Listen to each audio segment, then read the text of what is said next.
La question c'est celle-ci.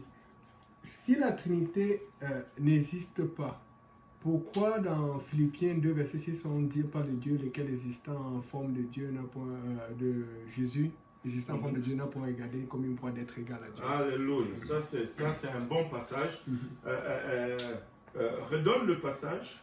Ok, je vais le lire. Philippiens. Non, juste les références. Oui, Philippiens 2, verset 6. Voilà. Ça, c'est un autre verset qui confond beaucoup à des gens. Regardez ceci. Quand on parle de Jésus, Jésus va toujours avoir la double nature. Il va être en même temps Dieu et en même temps homme. Amen. Il a hérité de deux natures, comme un des célèbres prédicateurs le disait. Il a hérité la nature divine du côté de son père et la nature humaine du côté de sa mère.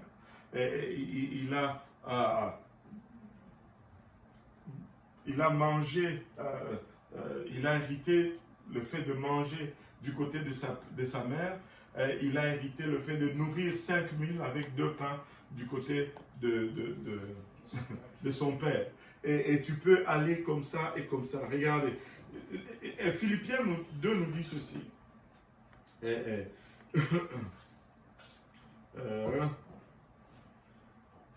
Le verset clé pour comprendre cela, c'est d'abord ceci. Premièrement, le verset 5. Avant d'aller à verset 6, regarde le verset 5. Qu'est-ce que Paul est en train de vouloir nous donner comme leçon? Paul nous donne une leçon dans le livre de Philippiens en s'inspirant des deux natures que Jésus a présentées.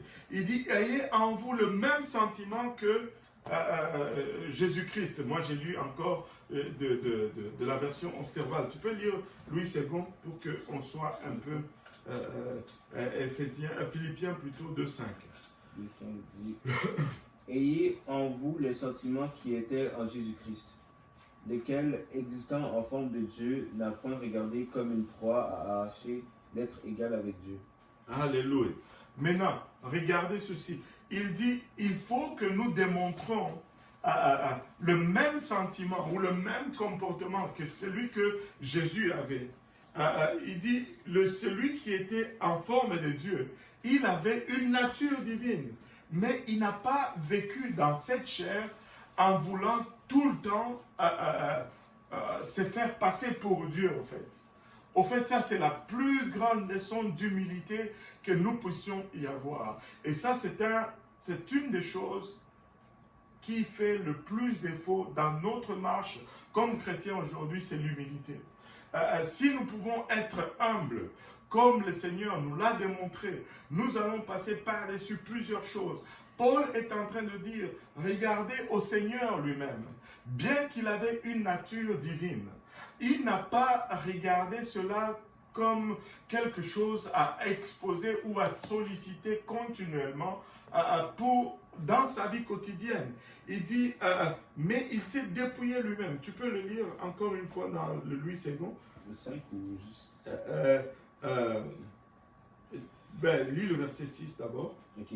Existant en forme de Dieu, n'a point regardé comme une proie à arracher d'être égal avec Dieu. Voilà, il n'a pas regardé le fait d'être vu comme Dieu, comme quelque chose partout où Jésus passait. On le regardait juste comme un homme normal. Il ne s'est jamais présenté comme étant le Tout-Puissant. Regardez, dans la tentation, il avait le pouvoir de claquer le doigt et de pulvériser le diable. Mais non, il a utilisé la parole.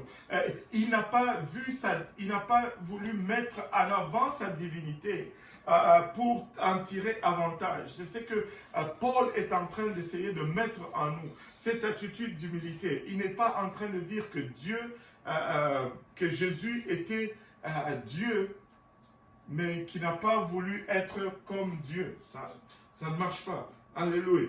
Regarde, et puis verset 7, mais s'est dépouillé lui-même en prenant une forme de serviteur, en devenant semblable aux hommes.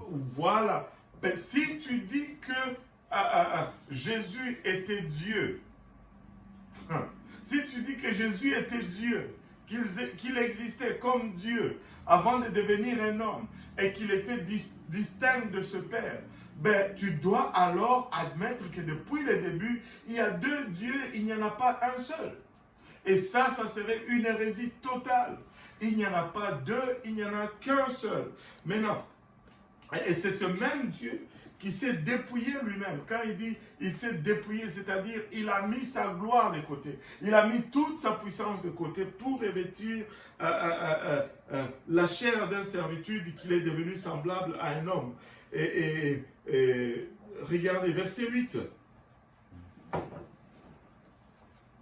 Et après s'être trouvé dans la situation d'un homme, il s'est humilié lui-même, se rendant obéissant jusqu'à la mort, même jusqu'à la mort de la croix. Waouh! Il s'est humilié lui-même.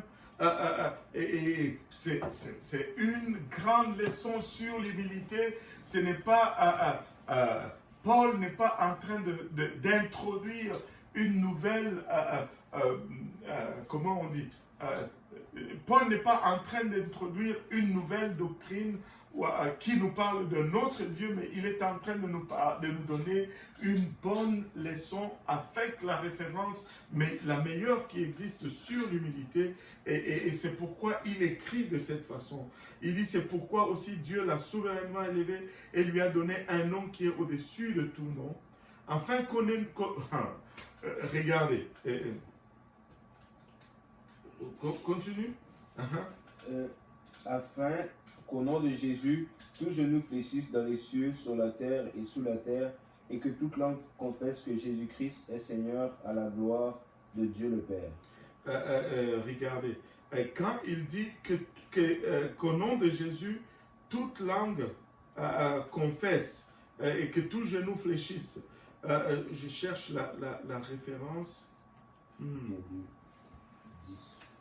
Pardon? Non, la référence dans l'Ancien Testament. Parce que ce n'est pas...